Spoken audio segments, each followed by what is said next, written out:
Sometimes I believe that there's a pause in our play where we may not be making the progress that we believe is necessary to fulfill our dream, but we're actually providing the inspiration to other people to fulfill their dream. Because play helps us practice levity, where we don't take ourselves so seriously, but maybe we take whatever we're working on seriously or those around us seriously. But the practice of levity will also, I don't know, maybe increase our enjoyment or increase our capacity to build relationships that last. You are listening to the Leadership Vision podcast, our show helping you build positive team culture. Our consulting firm has been doing this work for the past 25 years so that leaders are mentally engaged and emotionally healthy. To learn more about our work, you can click the link in the show notes or visit us on the web at leadershipvisionconsulting.com. Hello, everyone. My name is Nathan Freeberg, and today on the podcast, I get to talk with Dr. Linda and Brian Schubring, co-authors of the USA Today, Publishers Weekly, and Porchlight national best-selling book, Unfolded, Lessons in Transformation from an Origami Crane. And in this episode, we are going to be diving into Chapter 2 of the book, which is all about play.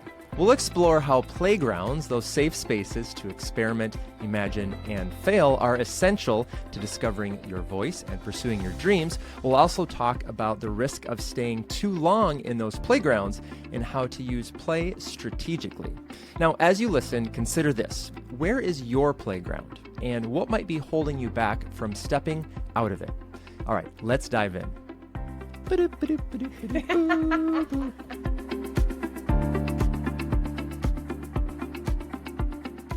Brian and Linda, hello. Hello. Oh, excuse me, I was reading your book. Oh, sorry. How did you like that introduction? What our listeners don't know is that took me about 15 times to get out.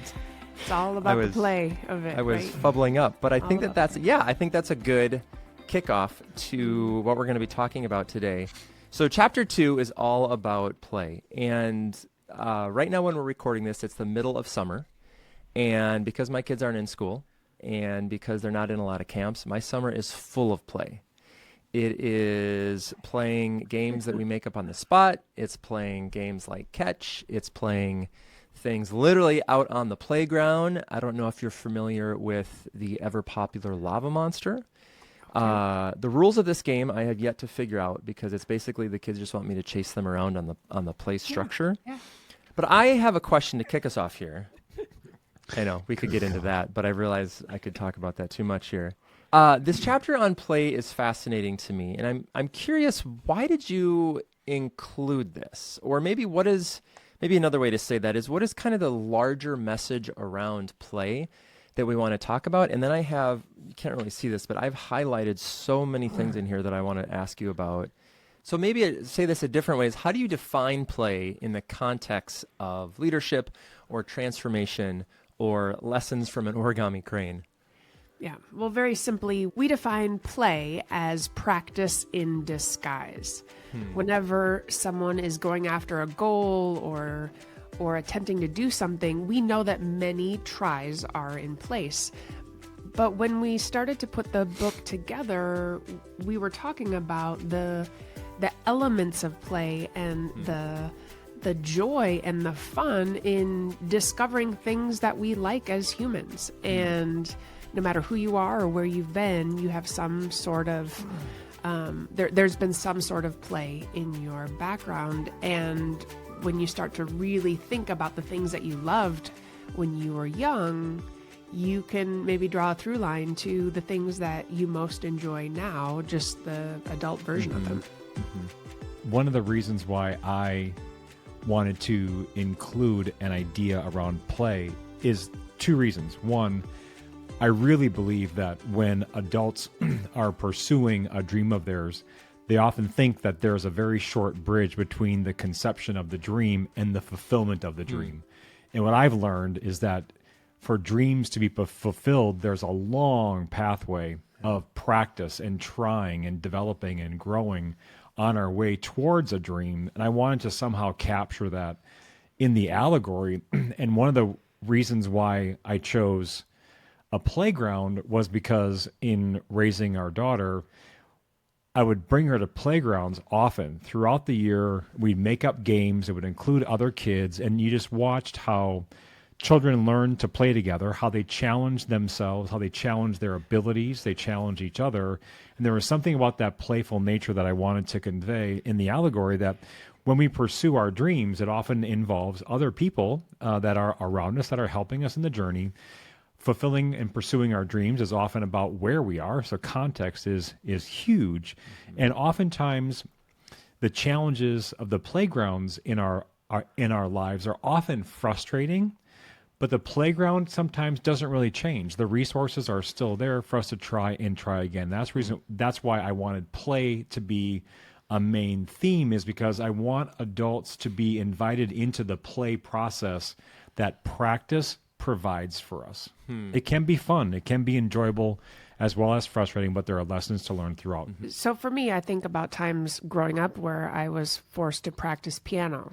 And although I loved part of it, sometimes the practicing was just like, oh, what a drag. Like, until I was actually playing, and then I guess I would enjoy it. But for me, it's not like, okay, practice is always hard and miserable. Yeah. I think we wanted to say that practice is enjoyable. It draws life into us and out of us by the ways that we engage. And through play, our main character in the allegory is drawing her dream closer to its reality by playing. And so I think that there's this unique relationship between how we play and how close we're progressing, or how close our dream is coming to us. And so there's this unique interaction. And sometimes I believe that we ourselves can accelerate the fulfillment of our dream by how we play and who we're playing with. Yeah. And there are also times in life where we can de-accelerate the promise of our dream by choosing not to play, or choose to play only in hiding, where others can't be involved and others can't help. So both of those elements are clear in this chapter of play.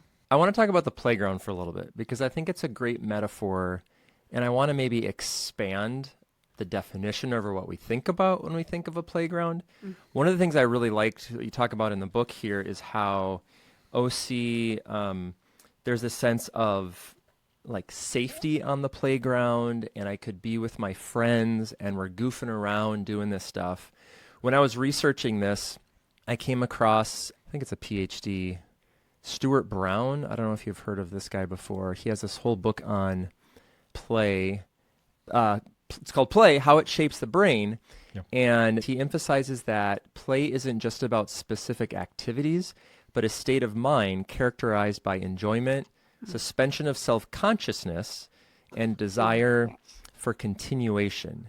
And so talk a little bit about, or maybe even describe, like, what's a playground that you've maybe had in your own lives? Because what I want to do is sort of move this out of the, like, we're playing dodgeball, we're playing Lava Monster, into what are the activities or what are the spaces or places where you can play in pursuit of that dream on a playground that is not a playground. Does that make sense? Does that understand? It certainly does. One note in the beginning here is I did reference books and articles on the psychology of play to inform how I was writing this chapter. So that theory is clearly in this chapter. Second, why playground?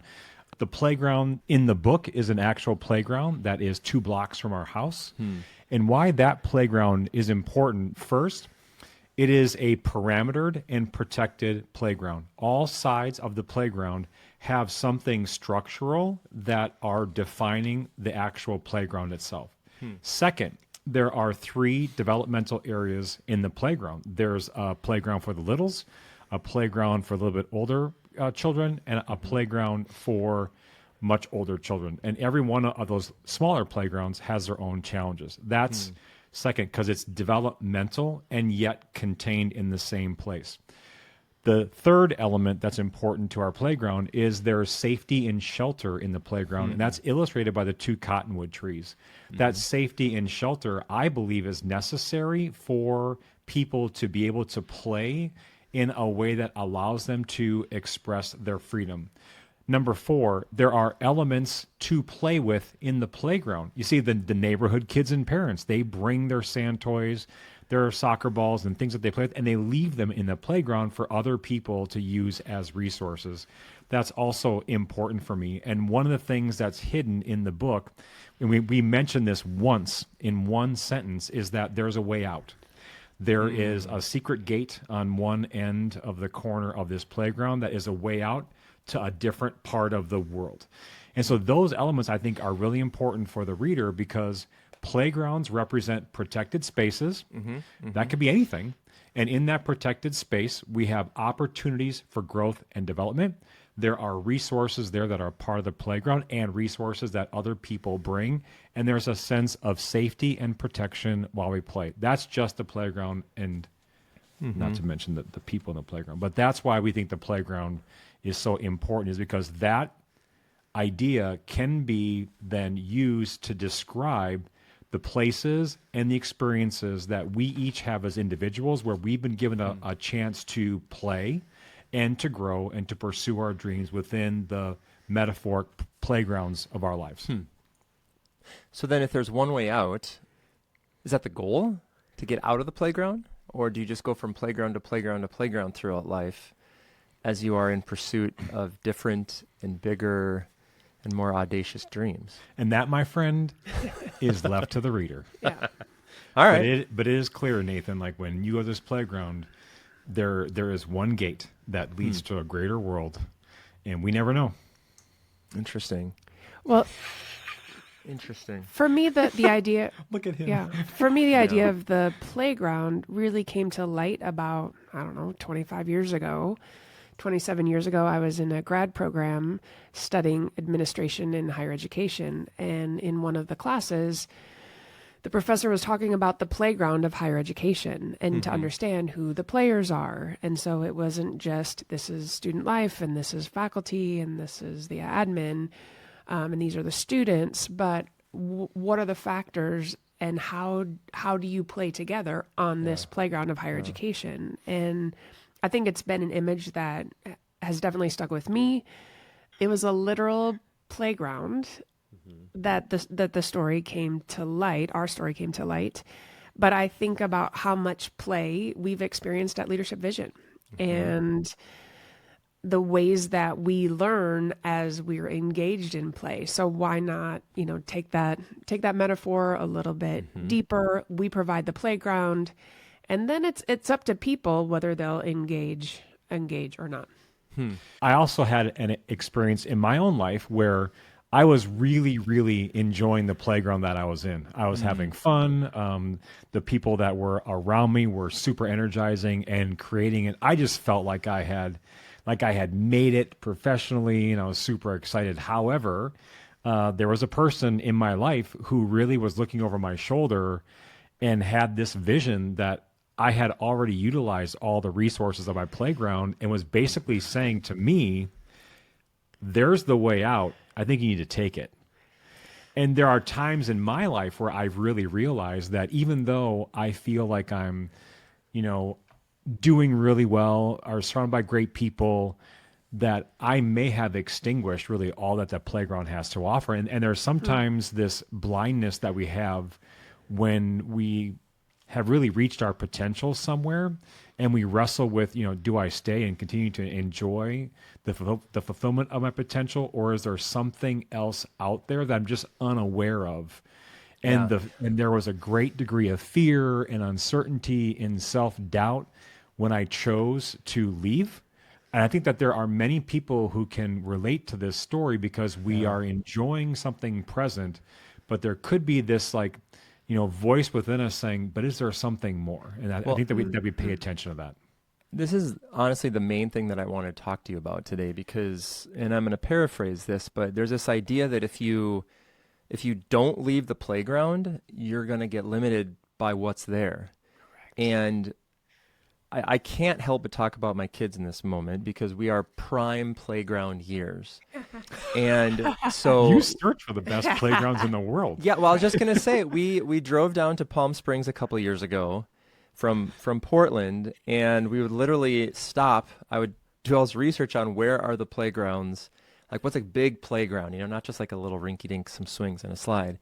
And so watching the kids grow over the years and experience more and bigger playgrounds and what they can handle. And it used to be I would have to help them across the monkey bars. And now they're like doing one-handed jumps, American Ninja Warrior style. I'm like, how do you have that much upper body strength? Yes. And last year, we had the chance to go to Europe, and we went to this place called Wow Park, which is like, I don't even know how it's safe, but this crazy playground.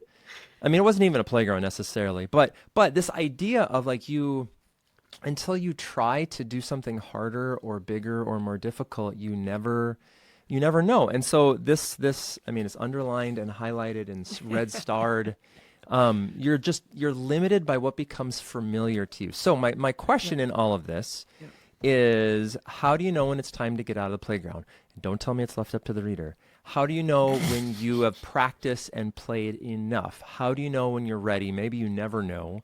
How do you always have, I mean, there's OC's got all this fear, and I was like, just keep doing it, man. You're a woman. You're gonna, yeah, it's gonna be hard. You're gonna fail. You're gonna flop. I don't remember my exact question in there, but just that idea of like when your playground is how do you know when it's limited to you, limiting you, versus like, I'm really good at what I'm doing and I want to keep doing it because I'm really good. Does that make sense? Yes. The first question to ask is, are you growing? Ooh. Are you growing? If you are trying new things, if you are pushing yourself in new ways, that's one thing. We meet many people who just get so comfortable that there's no surprise anymore. There's no wonder. There's no excitement. There is almost a like, well, this is just where I am. That could be a good indicator you're ready for something new. Yeah. Or something new introduced in that playground. But the key question is, are you growing? Have you learned the lessons that this stage has taught you? Yeah, and sometimes people stay too long and they get stuck. Linda's dead on. Are you growing? Two ways to know if you are, to know if you're growing within your playground. Is there somewhere else? Because Nathan, your question was, is it time to leave? Or like, where's their potential? Like, when do I know it's time to go? We had this clearly illustrated within the book, because when OC starts to play, she's playing by herself, isolated behind the cottonwood trees where no one can see her. Well, and one of our characters, Turtle, leads her to the first playground, or the youngest playground. That scene illustrates that there are people around you that can lead you to the next places of growth if you're willing to follow them. That's a key indicator for us, is who is around us that can help us grow and also lead us to the place where there is growth. There's another section in this where the animals leave OC, or the characters leave OC and go to another part of the playground to play without her, which happens to be the next stage of development, and she's left behind. So another indication to us is, as we look around in our metaphoric playgrounds, are there places that we see people with, that are a little bit older or more experienced, have different kinds of talent, where they're growing in the expression of that? And that may be the invitation for us to go where they are, because that is also an indication of growth. Because I think Nathan, in one of the definitions that you talked about with play was just you kind of lose track of self almost. And you think about watching young children play, and they think that you can't hear them as they're sing-songing and pretending to make meals and tea out of sand and cookies and whatever else. And there's just such that unawareness of the outside world and this cultivation of an imagination that is unmatched. You can't plan for it, prepare for it. You almost just drop a child in and, give them some freedom, and that's what happens. And that's what our main character is doing behind the cottonwood trees. And when she is discovered, I think there was a element of surprise, because she didn't realize that, she didn't realize that anyone else would want to. Yeah, she's embarrassed. Right? She's embarrassed. She didn't know she's that, like, oh no. Oh, I am found out. Like, now you've ruined it. That's another point of growth. So she almost, in some ways, decided to fake it until she made it, right? So this is a game, so join in. And once again, it's this element of growth, element of learning new things, of not just getting comfortable. Because I think places of comfort are the places that can stifle us the most. Yeah. And that awareness of comfort is part of what we're also asking people to consider is their own self-awareness. Like self-awareness of that, like asking yourself the question, am I comfortable? Am I being challenged? Are the people around me growing? Like looking around to the people that are around you, do they share the same experiences? Do they share similar dreams? Are they progressing and growing in similar ways? Or are you the one that maybe the youngest one to show up, or maybe like you're the oldest and most experienced one to remain? These are all self-awareness questions that we have connected to this idea of play, because sometimes when we play, we are the most experienced one who's playing. That's one level of self-awareness. And sometimes in play, when we arrive, we realize that we're the youngest or the least experienced, but we're ready. Yeah. But we're ready for that next piece. And so it's self-awareness, awareness of those around you, and third, aware of the voices of wisdom and insight and truth that are speaking to you, that are sometimes asking the right questions like, well, maybe you are ready. Have you ever considered this? Have you ever considered that? And those voices are also ways to inspire us to move to different parts of the playground, because we're ready for that kind of growth. And play is important because it gives us practice to fulfill our potential. And I can't help to think of Joseph Campbell's hero's journey in this. Yes, yes. You know, if you're not familiar with that, it's a very famous model. I mean, every superhero movie, Luke Skywalker, like so many characters, it's like there's this person who's comfortable. They're met with this challenge to accept the call. Usually there's some sort of wise mentor, and then they have to decide if they're going to rise to the occasion, so to speak. That's right. What I'm thinking about now is going back to that first episode on, or when we're talking about dreams, is how do you know, and I'm going to figure out how to phrase this. So you're in this playground, you're playing, but you're terrified to tell anyone about your dream. You're terrified of trying it because who are you to do something? This is silly. You have a family that's dependent on your income. You can't make that leap. You can't exit the playground. What are, I don't know if you can share stories, like specific stories of, you know, people or even yourself, of how do you take that leap? Because I also came across this transitions model from William Bridges, where it talks about like, what's so terrifying is this in-between place where you've like, you can't quite, you haven't arrived, you're still here, and so it's just people are too afraid to get in it. So how do you, does that make sense? Do you know what I'm asking here? Like, how do you get someone, and maybe we'll find out later with OC, from I'm playing, this is fun, but I can't turn this into a career. I can't turn this into the next thing, part of my life, because I'm just too scared. There's too much at stake. Yep. That's a great question, because there are several scenes in the book where OC is in that state where she's like in the middle and you're not quite sure what happens, but there are several common things that are happening when she's in that middle state, which I think are helpful to us. And that is, one, there are people that are supporting her in her dream. Two, there are people that are questioning, doubting, and resisting her dream. But at the end of the day, she needs to make the choice. Like, am I going to lean into it? And I think that there are times in our lives where we're going through questions of doubt and uncertainty. And the idea that we have play in the book is we're inviting people to just try what they think the next step is. And to not get too far into the book, but in this play section, OC tries again and again. And there are elements where she feels that she's succeeding. There are elements where she feels that she's failing. And in this chapter, we are inviting people to play. Play is a trying. Different things, different ways to engage a game, different experiences to grow and develop, to see if the dream is coming closer to them or getting further and further away. Sometimes people get wrapped up in what the fulfillment of a dream looks like, that they miss the opportunity to experiment, practice, and play. And that's why the chapter play is so important, is because I believe that every time OC makes an attempt to pursue her dreams in this playground, she's testing the dream's reality, or she's testing her dream's validity again and again and again, which gives her more motivation and encouragement, also gives her points of frustration. And I think that there are times in my life and people that I know where we believe that performance and perfection is the only way that a dream can be fulfilled. In the chapter Play, what we're saying is practice and play are also ways that our dream can be fulfilled.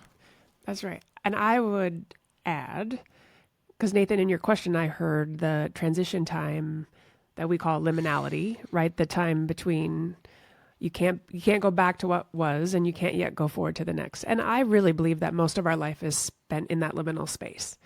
That as soon as we arrive somewhere, there's an invitation to the next point of transition, the next opportunity to grow and learn and evolve. And so it's how to be a good steward of that liminal space. And I think about people who say like, well, I love woodworking, but I could never get paid for that. Right.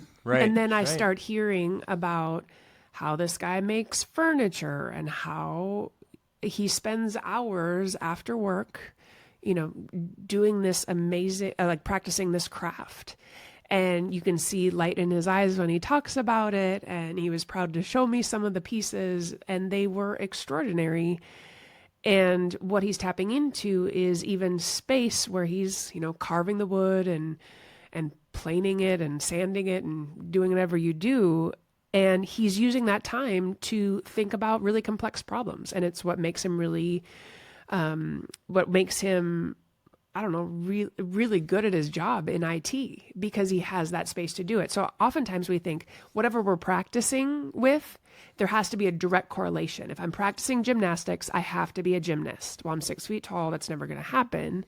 But what would I learn from the actual practice of disciplining my body, my mind? I mean, I haven't done a cartwheel for years, but you can still get the do point. Anyway. In this transition time that you're speaking to, Nathan, it's an important part of the process of play, because I want to invite people to not be so like egocentric that play is only for you.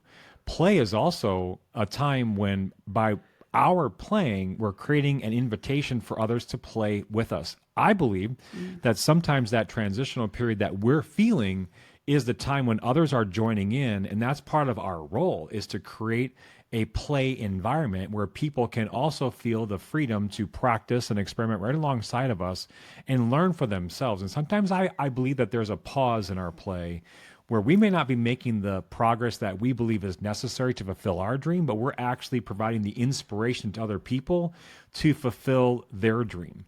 Because play helps us practice levity, where we don't take ourselves so seriously, but maybe we take whatever we're working on seriously, or those around us seriously.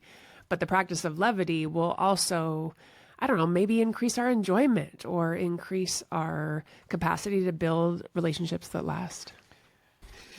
I just have too many thoughts about this. I know, it's wonderful. And I know our time is coming close. Well, so maybe it's just a comment, but I took Parker to see a stand-up comedy show last weekend. Of course you did. And it was Trevor Noah. Wow. It was absolutely amazing. So he had to read Trevor Noah's book in school, and so I read it with him. The guy's got a fascinating story. Yes. Oh, yeah. Yes. And we've watched all of his Netflix specials, and so we were watching this comedy, and we were laughing and cracking up, and after we were talking about it and how it felt like his first 20 minutes of his set was just talking about his day, and it was so good and so tight, and he's like, how does he do that? And I was like, well, these comedians, they go to all these little comedy clubs and they just try out material. Sometimes they're reading like these jokes they have written, and if it works, if it doesn't work, they might try it dozens of times before it ends up like in a show that we saw. And he's like, wow, I think they're going to turn this into a Netflix special because there was cameras. I was like, no, buddy, that's not how that works either. This is then practice for the Netflix special that's coming out next year. Exactly. And so the reason I'm bringing this up is because oftentimes when we see someone at the height of their game, musicians, gymnasts, comedians, CEOs, whatever, they've had a series of playgrounds, a series of failures. That's right. A series of opportunities to fine-tune and craft their art, we'll call it art, And often we don't get to see that process. And so I don't know if this is a final thought because I have more in here, but just that idea of like getting the courage to step out, show people your woodworking, to bring up that example of that guy, like get feedback, get whatever it is. And maybe this ties into this too, but this whole idea of the map, I think shows up here for the first time. Yeah. And I wanted to talk about that because I don't know that I agree, or maybe I just need more explanation that everything that you need to get there is already inside of you. I feel like I'm woefully inadequate in many areas, or need additional skills, or need something to get to whatever my dream might be. So why all of our characters are made out of maps? I think we know that at that point in the story, right? Yep. That comes in right chapter away. 1. Yep. So where's my question at? How do you reconcile or come to grips with, I need practice, I need refinement, but everything I already got it. What I want to say is, so you think about, the Olympics. The Olympics is coming up again. But when I think about watching the Olympics last year, there was such a sense of, I love the stories that get you hooked, that make you cry, that get you to cheer for that athlete even more because you know their backstory and you know all the pain that they went through and all the rehab and coming back and what they went through with their families and whatever else. And I think we love those stories because it endears us to the characters even more. And some of those stories are the description of the maps that we carry. And so I think, and Brian can add to this, but when we say that the answers are inside you, they're in the map, it's almost like those pre, what do they call those? What do they call them? What's an expose? Like the videos? Human interest stories. I don't know. So when you watch the human interest story, you are hearing elements of the map. Mm-hmm. I think we take for granted that, I came from this country and I did this and I tried that and then I had to fly over here and do this. And we don't have the practice of the reflection to create the action of like, I've already done that, but not this way. And so we almost discount ourselves. And so these human interest stories get us really excited about the characters and give us some insight in the maps that these athletes are created, or that they have. Like they are elite. These are amazing people that you think, I could never reach that. But sometimes you hear a story and you're like, oh yeah, me too. I grew up on a dirt road too. Yeah. The role of reflection in play is to give us a chance to ask ourselves, hey, how's this going? Am I enjoying myself? Right. Is my talent really being resourced here?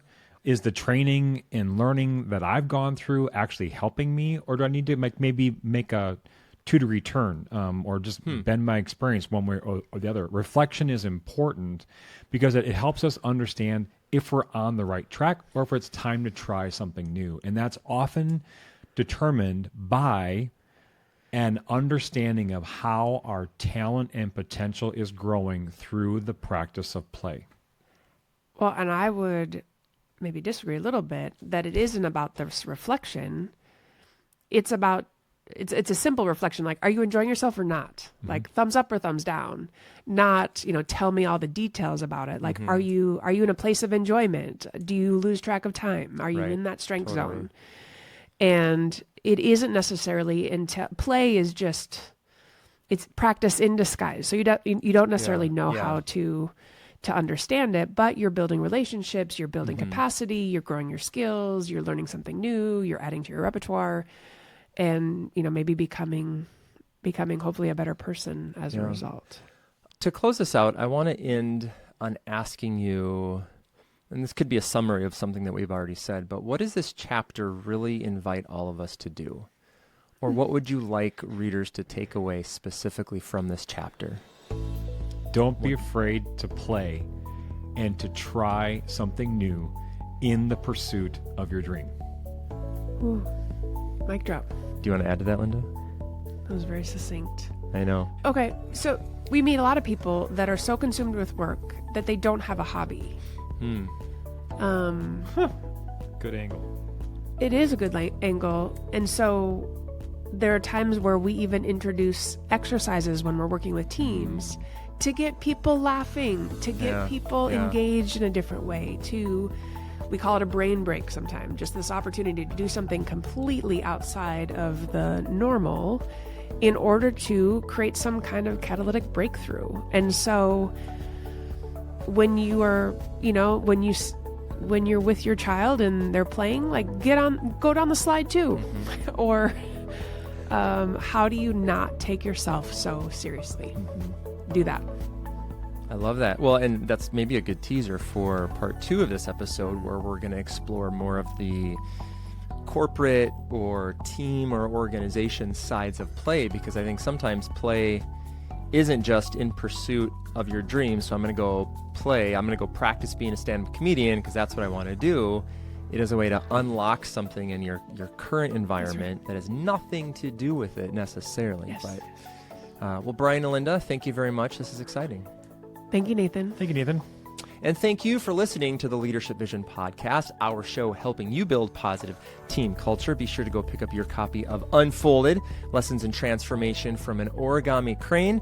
You can either click the link in the show notes or wherever good books are sold. And the audiobook is coming out on or around August 19th of 2025. You can also visit us on the web at leadershipvisionconsulting.com to learn more about how to put some of these practices and implement that into your organization.